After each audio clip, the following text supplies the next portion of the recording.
Aujourd'hui, on va parler de préposé au service à la clientèle. C'est quoi un préposé? C'est quoi les tâches principales? C'est quoi les salaires? À quoi vous attendre si vous venez au Canada et que vous êtes embauché comme préposé au service à la clientèle? Habituellement, c'est le premier job que tous les étudiants font parce que c'est facile à avoir et on ne demande pas beaucoup d'expérience ni de qualité professionnelle. Donc, j'ai décidé de vous faire cette vidéo et vous allez passer une journée avec moi. Si tu veux savoir plus, si tu veux savoir c'est quoi, reste scotché et on se retrouve après le générique.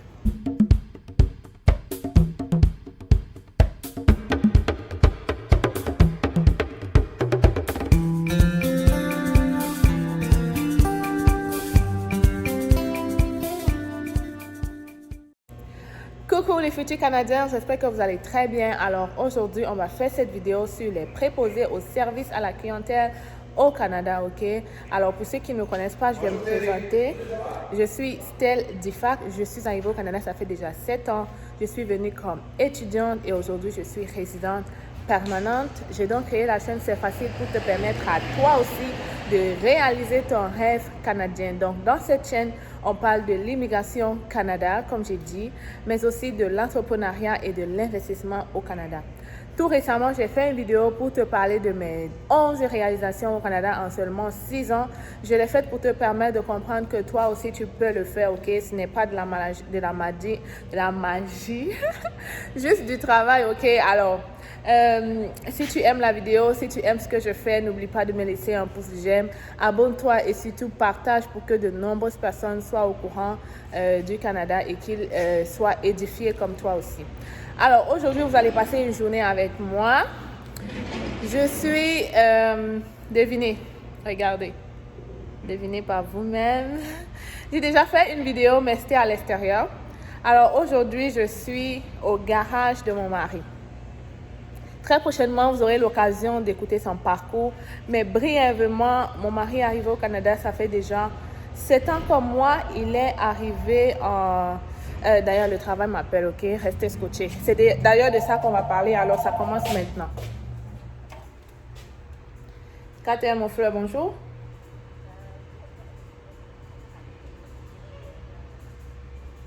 Est-ce que c'est Lynn pour le catalyseur? Oui, bien sûr, il va vous parler.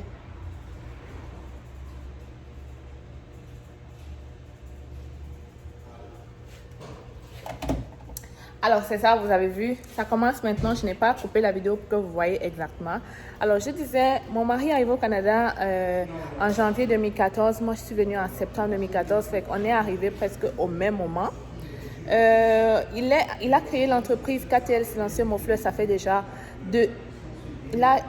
avril 2019, fait que ça fait 1 an. On n'a pas encore atteint les 2 ans. Et puis, ça se passe très bien. Donc, vous comprenez, quand je vous parle d'entrepreneuriat, c'est parce que je sais de quoi je parle. Quand je vous parle d'investissement, c'est parce que je sais de quoi je parle.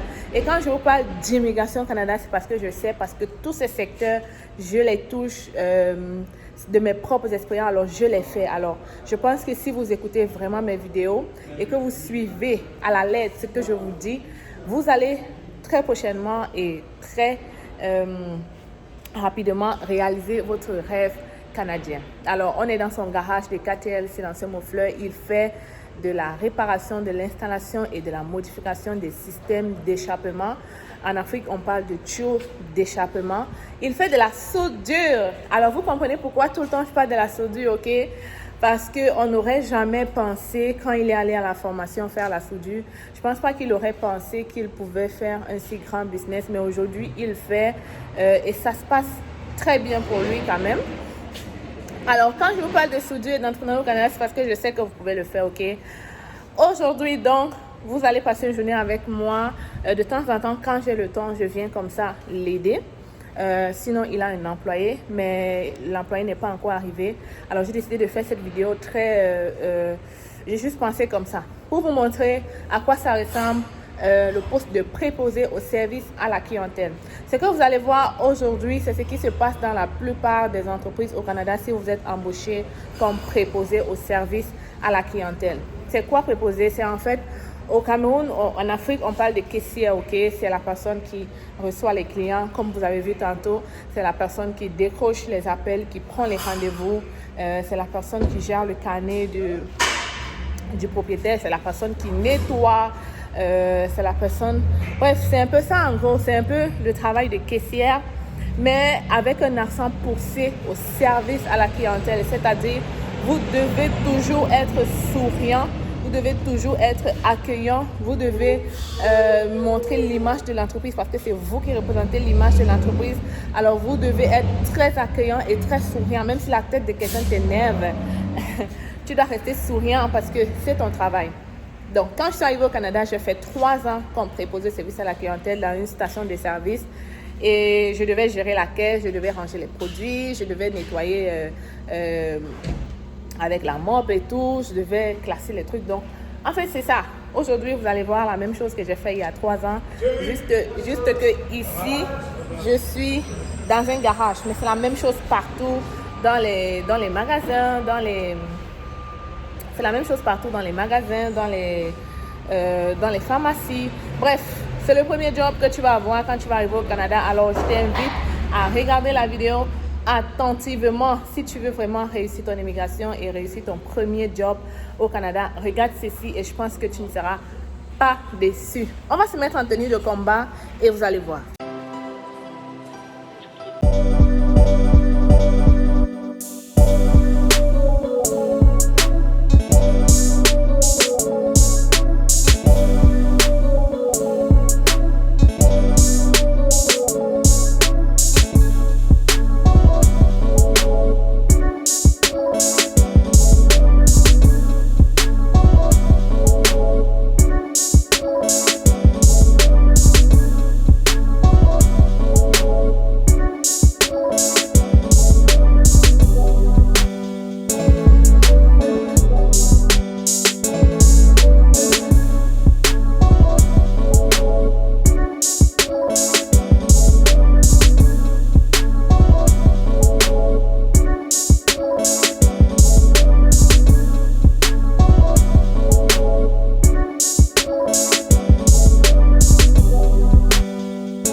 C'est le jour, tout le monde met sa poubelle dehors et les gens des poubelles vont venir ramasser.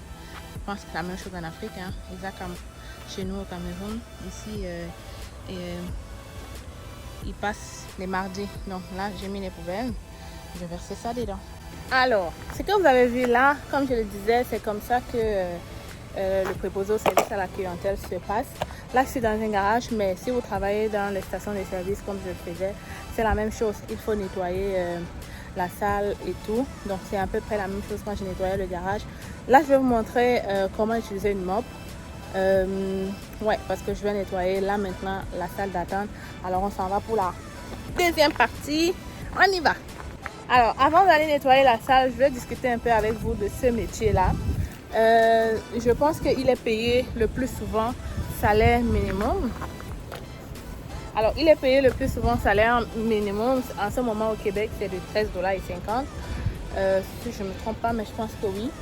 Donc, et pour postuler, il faut être au Canada le plus souvent parce que si vous postulez de l'étranger, habituellement, on recrute quelqu'un de l'étranger lorsqu'il n'y a pas vraiment de la main-d'œuvre pour ce poste-là ici. Alors, pour les préposés au service à la clientèle, tous les étudiants, même les petits, les jeunes de 15 ans peuvent commencer à travailler ici. Et donc, c'est le job qu'ils font le plus souvent. Donc, si tu es à l'étranger, on ne peut pas vraiment te recruter pour faire ce métier de préposé au service à la clientèle. Mais on va te recruter. Les gens qui arrivent ici le plus souvent font ça. Les étudiants qui arrivent, c'est ce que vous faites. Ou alors, il y a d'autres qui s'en vont aussi dans les entrepôts. Malheureusement, je ne peux pas vous dire comment ça se passe dans les entrepôts parce que je n'ai jamais travaillé dans les entrepôts. Donc, c'est le métier de journalier dont je parlais. Beaucoup de gens qui arrivent ici commencent souvent par là. C'est à peu près la même chose. Si vous êtes embauché dans une compagnie agricole qui, c'est pas moi, emballe les poulets, on va vous faire du truc, on va vous apprendre comment le faire. C'est en fait du travail à la chaîne. Parfois, vous êtes embauché là où on congèle les poulets.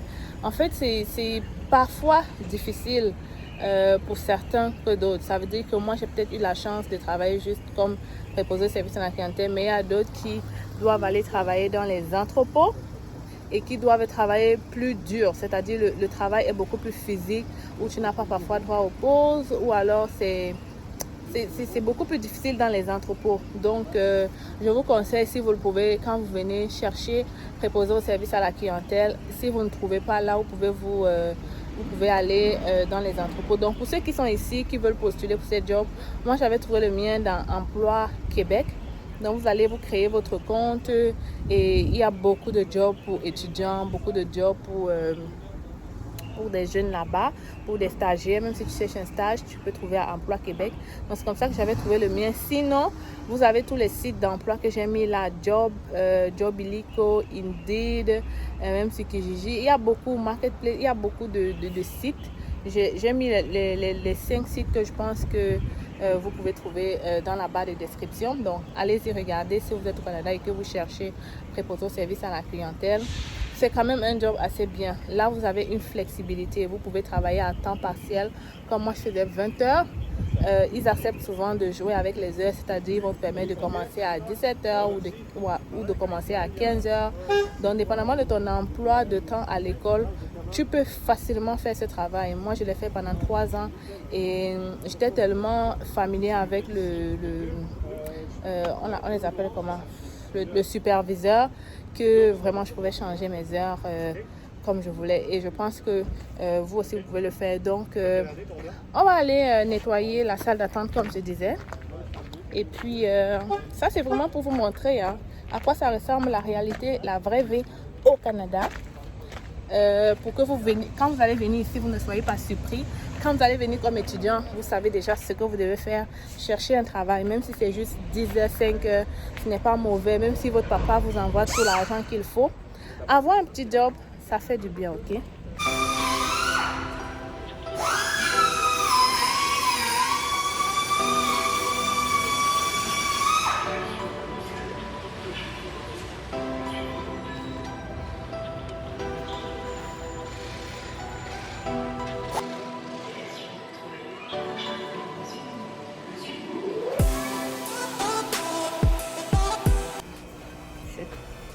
Alors, on a nettoyé.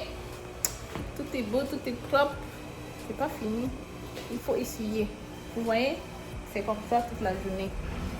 Surtout, moi j'ai peut-être la chance de travailler avec mon mari, mais si vous êtes en plus avec un employeur autre que vous ne connaissez pas, quand vous arrivez ici, surtout au début, il faut faire vos preuves, ok? Il faut tout le temps être en train de toucher à tout. Si on vous embauche pour travailler quelque part, restez pas comme ça là. Restez pas figé derrière le comptoir.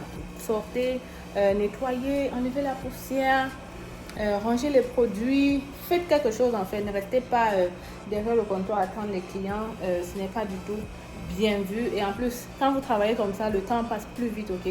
Vous ne vous rendez même pas compte et puis c'est la fin de votre chiffre. Alors que si vous restez juste derrière le comptoir, surtout que pour certains jobs ici, vous restez debout tout votre chiffre. Quand je dis chiffre, c'est le temps de travail en fait. Actuellement ici, normalement dans la norme, le chiffre c'est 8 heures de temps. Donc quand je dis chiffre, c'est 8 heures de temps. Mais dépendamment de votre travail, vous pouvez avoir 5 heures, 4 heures.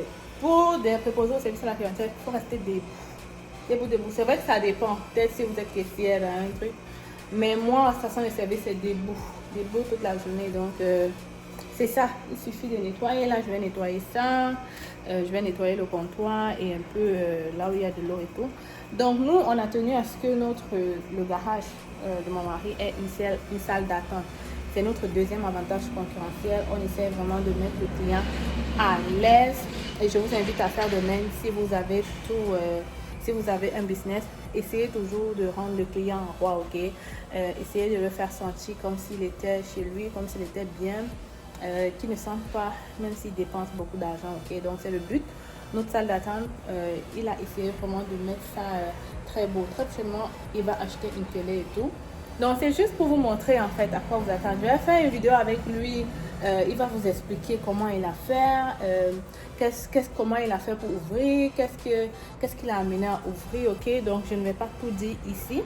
Je vous réserve beaucoup de surprises dans la chaîne, c'est facile. Alors c'est pourquoi je te dis de t'abonner. N'oublie pas de t'abonner pour ne manquer aucune de ces vidéos parce que je vous réserve beaucoup de surprises. Je vais avoir l'occasion d'interviewer des grands entrepreneurs à succès à Montréal pour vous montrer que c'est facile, ok? Même si vous voulez rentrer en Afrique, il faut d'abord avoir l'indépendance financière. Et pour ceux qui sont déjà ici, ça commence maintenant, ça commence là où vous êtes. Assurez-vous d'avoir l'indépendance financière avant de retourner, ok? Donc, on reste concentré. On parle du préposé au service à la clientèle. Ça, c'était juste pour vous dire que j'ai beaucoup de choses à vous dire. J'ai beaucoup de choses peut-être à vous apprendre aussi. Donc, ça continue. Alors, je vous ai montré à quoi ça ressemble un métier, un job de préposé au service à la clientèle. J'espère que vous avez apprécié. C'est à peu près ça ma journée. Tout le reste de la journée, qu'est-ce que je vais faire? Je vais répondre aux appels des clients pour leur dire s'ils peuvent passer réparer leur auto ou alors s'ils doivent prendre rendez-vous. Donc c'était ça. J'espère que vous avez apprécié. C'est facile, toujours là pour vous aider et pour vous éclairer sur l'immigration au Canada. On se retrouve la semaine prochaine avec une autre vidéo. Et comme je disais, je vais parler de la vie de couple au Canada, ok? Un sujet intéressant. Je vous réserve beaucoup d'histoires. On se retrouve la semaine prochaine, ok? Abonne-toi et partage la vidéo.